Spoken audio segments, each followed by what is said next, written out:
Can you just forget that you're addicted? So it turns out maybe yes. And we know this because of a case study of a man who basically lived out 51st dates, but like the blow version during the pandemic. So let me explain to you his story and how it helps us understand how memory deals with addiction. This is the story of JD. So he was a 52-year-old man who had had somewhat of a troubled life. So basically, he grew up in the foster care system, didn't really know much of his family, and then only had an eighth grade education, but then started working at a factory as like an industrial worker and ended up just staying there for the next 30 years. Now, one day, basically, he didn't show up to work and his job got a little bit nervous, so called for a wellness check, and then the EMTs found him on the floor, like covered in cocaine. Then he went to the emergency room, woke up, and they discovered that, yeah, this was kind of the start of a whole bunch of problems. So the stroke had actually damaged a specific area of his brain known as the hippocampus. Now, the important thing that you need to understand about the hippocampus is it's involved in a lot of our memories, but a lot of specific types of memory. So after his overdose, they just started doing a whole bunch of research to figure out what had actually gone on with JD. So he woke up and what were the problems that he faced? And they found that he basically had no recollection of the past 1 to 2 years before the overdose. So he didn't remember basically anything. Now, his addiction to drugs had started far before those 1 to 2 years. So he had basically done like every drug, but his favorite type of drug was cocaine, specifically with alcohol. And so he knew that he had previously had an addiction.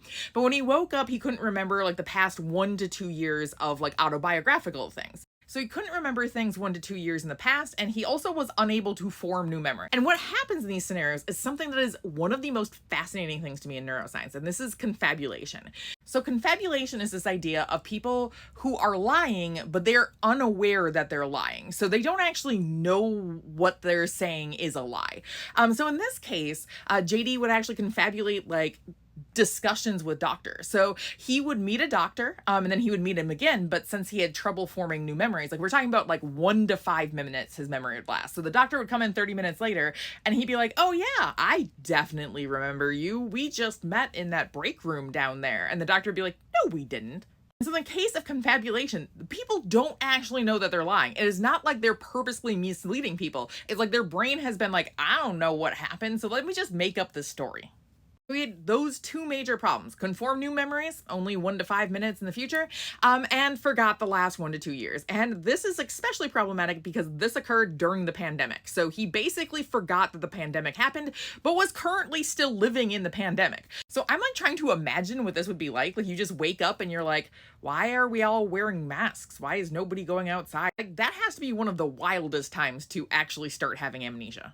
Now, as a drug scientist, this is kind of my favorite part of the story. It's that he forgot that he was addicted to something. So again, he remembered that he liked to use cocaine in the past. So 2 years before his stroke, he was able to remember those events and he knew that he had used a lot of coke before then.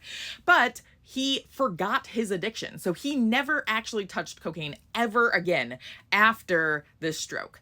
Basically what happened is he no longer had any cravings for it. He was just like, yeah, drugs don't interest me anymore. And before, he was using a lot, like to the point that he was like having devastating relationship issues, like financial problems. It was a big deal. So waking up from the stroke caused by the cocaine actually made him forget his cocaine addiction. And to add on another layer here, he didn't actually know that he had had a stroke. Like, he was told that he had had a stroke, but he didn't actually have a recollection of this, like, experience, like this event in the middle of before and after. So like from a neuroscience perspective, what is actually going on here? Like how could he forget his addiction? Now, one of the most important things that you need to understand about addiction is that one of the basic components of addiction is learning. Like you learn to pair that drug with various things and you're not necessarily even doing it consciously. So we have that classical conditioning, which I'm sure you love the idea of. But basically like you have this thing, the drug that's paired with all sorts of other things and those become like combined together. So they become wired together if you want to use the Hebbian terms for things.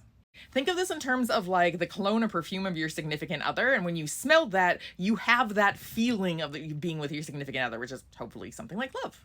Were you smelling that perfume and saying like, love, love, you should love the smell of this perfume? No, it is just your body naturally forming those associations. And it does the same thing with drugs. So if you use a drug in a car, so for example, I'm going to use my past history of smoking cigarettes. I used to smoke cigarettes and I would smoke them in the car on the way to work. And so the car became a cue with my cigarettes. So every time I would go into the car, I would crave a cigarette. There are certain places at my job, I'd go outside and find like a specific spot. That spot fought became paired with cigarettes. People that I would smoke with become paired with cigarettes. So all of these things are becoming paired. And to get over an addiction, to kind of like break that addiction, you have to unpair them. And that's part of why it's so hard to quit something. Because every time you go into the car, every time you see a person, every time you smell a cigarette, that cues you, that makes you want to think of that drug. Your brain automatically goes there and all of a sudden you crave it again. But in the case of JD, this association was broken. So the way that we can quit something is basically like extinguishing the association. So every time you go into the car, you don't get a cigarette.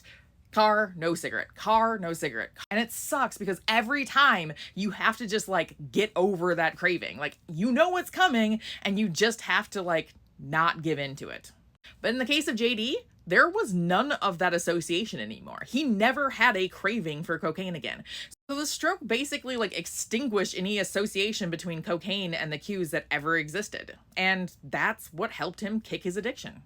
Hippocampus is not only linked to like those cues that bring up the cravings, but they're also linked to the interoceptive effects of a drug. So that's just a fancy term basically saying how you feel on the drugs. Like when you take a drug, that body and mind feeling of being like high, for example, that is interoception. And so in that case, in the case of JD, it like broke that interoception feeling. Like the hippocampus was basically kind of destroyed by cocaine.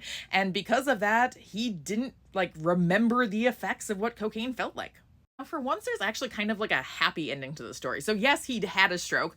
And yes, there were some significant problems afterwards. So he had a lot of issues with like spatial navigation. Like he would have to like GPS tag everything that he had because he would forget where it went. And he couldn't play like video games because the spatial maps were like not a thing that he could do.